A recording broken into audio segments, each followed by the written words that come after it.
Hello दोस्तों, मैं सुनील स्वामी और आज हम बात करेंगे 5G टेक्नोलॉजी के बारे में। 5G टेक्नोलॉजी आने से हमारे काम करने की स्पीड बढ़ जाएगी, हमारा टाइम बचेगा, हम एक जगह से दूसरी जगह जो डाटा है वो बहुत जल्दी ट्रांसफर कर पाएंगे। बहुत सारे फायदे हैं, वहीं इसके कुछ नुकसान भी हैं। खैर, इसके दोनों पहलू होते हैं, नुकसान भी होते हैं और फायदे भी होते हैं। पर आज हम मोबाइल फोन के बिना जिंदगी की कल्पना भी नहीं कर सकते हैं। आदत ऐसी बन गई है कि जब कॉल नहीं होता तो भी हमें ऐसा लगता है कि घंटी बज रही है, और ये घंटी हमारे लिए खतरे की घंटी बन सकती है।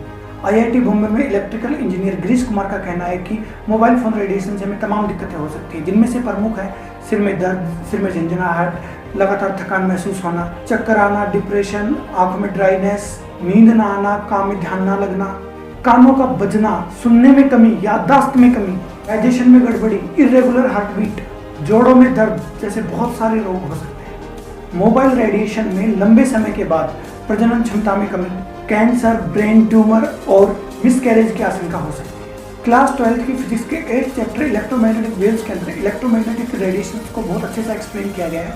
उसमें इनकी फ्रीक्वेंसी और वेवलेंथ का रिलेशन भी बहुत अच्छे से बताया गया है कि जिसकी वेवलेंथ बड़ी होगी उसकी फ्रीक्वेंसी कम होगी, और जिसकी फ्रीक्वेंसी ज़्यादा होगी उसकी वेवलेंथ कम होगी। अब बात करते हैं कि एनर्जी किनके पास ज़्यादा होती है। वो इलेक्ट्रोमैग्नेटिक वेव जिनकी फ्रीक्वेंसी ज़्यादा होगी उनके पास एनर्जी ज़्यादा होगी, और वो इलेक्ट्रोमैग्नेटिक वेव जिनकी फ्रीक्वेंसी कम है उनके पास एनर्जी कम होती है।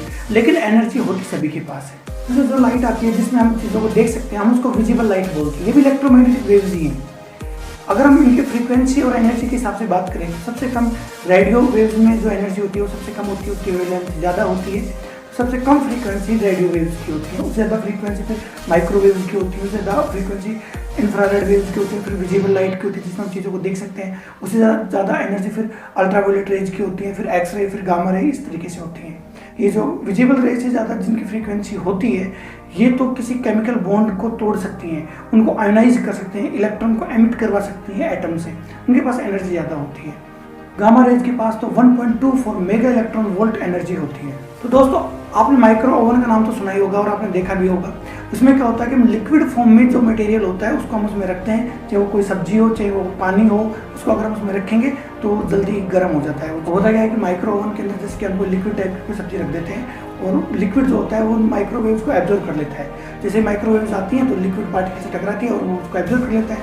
इस बात से तो हम इनकार कर नहीं सकते कि उन माइक्रोवेव्स के पास एनर्जी नहीं होती, उनके पास एनर्जी होती है और वो एनर्जी उन पार्टिकल्स को मिल जाती है। तो वो एनर्जी वो पार्टिकल्स काइनेटिक एनर्जी का रूप में लेते हैं, यानी कि वो अपनी जगह पे वाइब्रेट करने स्टार्ट कर देते हैं, मोशन करने स्टार्ट कर देते हैं, और ये इनका जो वाइब्रेशन है, ये इनका जो मोशन है, ये उनका टेम्परेचर इंक्रीज कर देता है। इससे वो चीज़ गर्म हो जाती है और हम उसको यूज में लेते हैं खाने के लिए।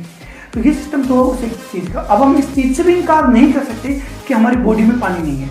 हमारी बॉडी में 70% पानी है। अब इस चीज़ को थोड़ा इस तरीके से समझते हैं कि हमारी बॉडी में 70% पानी है और हमारे दिमाग में तो 90% तक पानी होता है। अब जब हम किसी ऐसे एरिया में लंबे टाइम तक रह रहे हैं जिसमें बहुत सारी इलेक्ट्रोमैग्नेटिक वेव्स हमारी बॉडी के थ्रू पास होती हैं, तो हमारा जो लिक्विड है हमारी बॉडी का, वो उन चीज़ों को एब्जॉर्ब करेगा, और एब्जॉर्ब करेगा तो धीरे धीरे उसका टेम्परेचर इंक्रीज होगा। तो टेम्परेचर इंक्रीज होगा तो सिंपल सी बात है, हमारी बॉडी पर तो उन चीज़ों का इफेक्ट पड़ेगा ही पड़ेगा, हमारी हेल्थ पे इन चीज़ों का इफेक्ट पड़ेगा, इससे हम मना नहीं कर सकते। पर चूंकि रेडियो वेव्स के पास में एनर्जी कम होती है तो वो हमारी ह्यूमन हेल्थ को कम इफेक्ट करती हैं, ऐसा कुछ रिसर्च में सामने आया है। पर इनमें से बहुत सारे इसी निष्कर्ष पर पहुंचे हैं कि मोबाइल टावर से होने वाला रेडिएशन इंसानों के लिए ही नहीं बल्कि सूक्ष्म जीवों के लिए भी बहुत नुकसानदायक है। हालांकि देश के नीति नियंत्रक इस बात को मानने से कतई तैयार नहीं है। देश के दूरसंचार मंत्री तो इस बात से इनकार करते हैं कि मोबाइल टावर से इंसानी जीवन को किसी प्रकार का कोई खतरा है। एक कार्यक्रम के दौरान देश के दूरसंचार मंत्री रविशंकर प्रसाद ने दावा किया कि अभी तक हुए रिसर्च के अनुसार इंसानी जीवन को मोबाइल टावर से किसी प्रकार के खतरे के संकेत नहीं मिले हैं, और इसके लिए उन्होंने WHO की रिसर्च का हवाला भी दिया। टेलीकॉम मंत्री के रूप में लोगों को बताना चाहता हूं, वर्ल्ड हेल्थ ऑर्गेनाइजेशन ने दुनिया की 30 रिपोर्ट का अध्ययन किया है और कहने के बाद बताया है कि इस रेडिएशन से कोई हानि नहीं होती है। पर चलो ठीक है, मंत्री जी कह रहे हैं तो मोबाइल टावरों से तो कोई नुकसान नहीं है, पर उस टावर के रेडिएशन का क्या। लेकिन कई इंपॉर्टेंट रिसर्च में बहुत स्ट्रांगली इस बात को पेश किया गया है कि मोबाइल टावरों से निकलने वाला रेडिएशन मानव जाति के लिए सही नहीं है, इसके दुष्परिणाम मिलते हैं। कि किस तरह मोबाइल टावरों से निकलने वाले रेडिएशन मानव जाति के लिए खतरनाक होते जा रहे हैं और इसके लिए लोगों को कैंसर जैसी जानलेवा बीमारियों का सामना भी करना पड़ रहा है। आइए जानते हैं कितना सही है दूरसंचार मंत्री का दावा। WHO की रिपोर्ट के मुताबिक मोबाइल से कैंसर होने तक की संभावना हो सकती है। इंटरफोन स्टडी में कहा गया है कि हर दिन आधे घंटा मोबाइल इस्तेमाल करने से 8-10 साल के अंदर ब्रेन ट्यूमर होने की आशंका 200 से 400% बढ़ जाती है। मोबाइल रेडिएशन दो प्रकार के होते हैं, एक मोबाइल टावर से और दूसरा मोबाइल फोन से।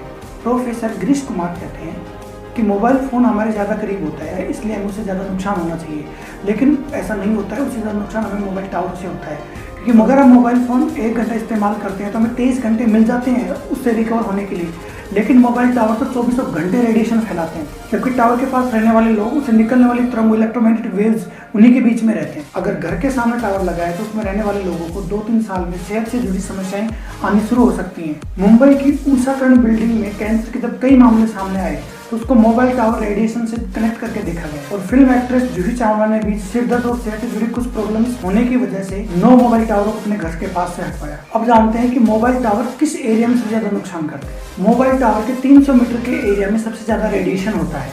एंटीना के सामने वाले हिस्से में सबसे ज्यादा रेडिएशन निकलती है। जाहिर है सामने ही नुकसान ज्यादा होगा पीछे और नीचे के मुकाबले। मोबाइल टावर से होने वाले नुकसान में ये बातें अहमियत रखती हैं कि आपका घर मोबाइल टावर के आगे है या पीछे है, एंटीना का मुंह किस तरफ है और वहाँ पे रेडिएशन कितनी है, आपके घर से और टावर के बीच की डिस्टेंस कितनी है, ये सब चीज़ें उसमें बहुत इंपॉर्टेंस रखती है। और उस टावर में कितने एंटीना लगे हैं, जितने ज़्यादा एंटीना उतनी ज़्यादा रेडिएशन है। गौरतलब है कि मोबाइल टावरों से हल्की फ्रीक्वेंसी की इलेक्ट्रोमैग्नेटिक वेव्स निकलती हैं, लेकिन ये छोटे चूजों को काफ़ी नुकसान पहुँचा सकती हैं।